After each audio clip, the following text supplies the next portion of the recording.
আসসালামু আলাইকুম viewers, welcome back to my channel delicious cook. আজকে আমি আপনাদের সাথে খুবই অল্প সময়ে স্পাইসি রেড ফ্রাইড চিকেন তৈরি করে দেখাবো।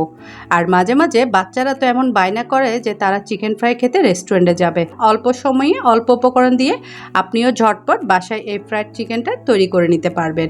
সবাই ভীষণ পছন্দ করবে।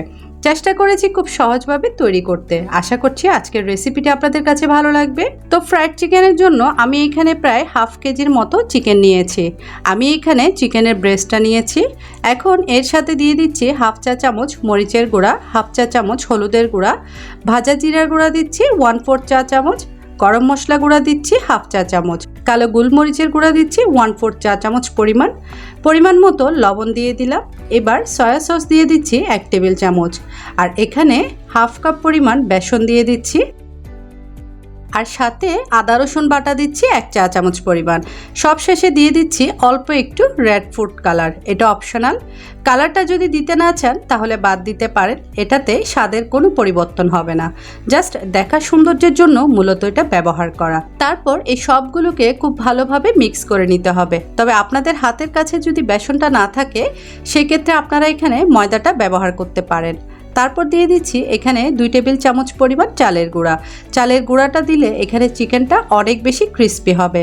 তো দেখতে পাচ্ছেন আমি সবগুলো মশলা চিকেনের সাথে খুব ভালোভাবে মিক্স করে নিয়েছি। আর এটা অনেকটা সময় ধরে ম্যারিনেট করার কোনো দরকার নেই। মিক্স করে নেওয়ার পর আপনারা এটা সাথে সাথে ভেজে নিতে পারবেন। তো আমি এখন এটাকে ভেজে নেব। তার জন্য চুলায় একটা প্যানে পর্যাপ্ত পরিমাণ তেল গরম করে নিয়েছি। আর একটা একটা করে দিয়ে দিচ্ছি। আর এগুলো ডুবো তেলে ভেজে নিতে হবে। এই সময় চুলার আঁচটাকে লো মিডিয়ামের মাঝামাঝিতে রাখতে হবে। প্রথম দিকে চুলার আঁচটাকে একটু বাড়িয়ে নিতে হবে। তারপর থেকে লো আঁচে রেখে এগুলোকে ভেজে নিতে হবে। একটু করে রেড ফুড কালার দেওয়ার কারণেই কিন্তু চিকেনগুলোকে দেখতে অনেকটা আকর্ষণীয় লাগছে। তাই কিছুটা সময় নিয়ে এগুলোকে ভেজে নিতে হবে। যেহেতু চিকেনটা আমরা আগে থেকে কোনো ম্যারিনেট করিনি, সাথে সাথে যেহেতু ফ্রাই করে নিচ্ছি, তাই একটু সময় নিয়ে এগুলোকে উল্টে পাল্টে ভেজে নিতে হবে। আর এগুলো ভাজতে ভাজতে যখন দেখবেন উপরটা ক্রিস্পি হয়েছে তখন এগুলোকে তেল থেকে উঠিয়ে নিতে হবে। তো আমি এভাবে করে বাকি সবগুলো চিকেন ফ্রাই করে নেব। তো দেখলেন তো কত সহজে বাসায় থাকা অল্প উপকরণ দিয়ে খুবই মজাদার আর ক্রিস্পি স্পাইসি রেড ফ্রাইড চিকেনগুলো আমরা তৈরি করে নিলাম।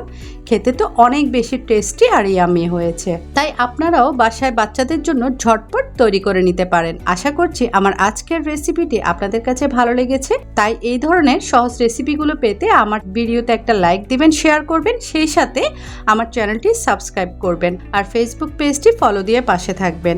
তো আজকে এই পর্যন্তই। পরবর্তী ভিডিও দেখার আমন্ত্রণ জানিয়ে এখানেই বিদায় নিচ্ছি। আল্লাহ হাফেজ।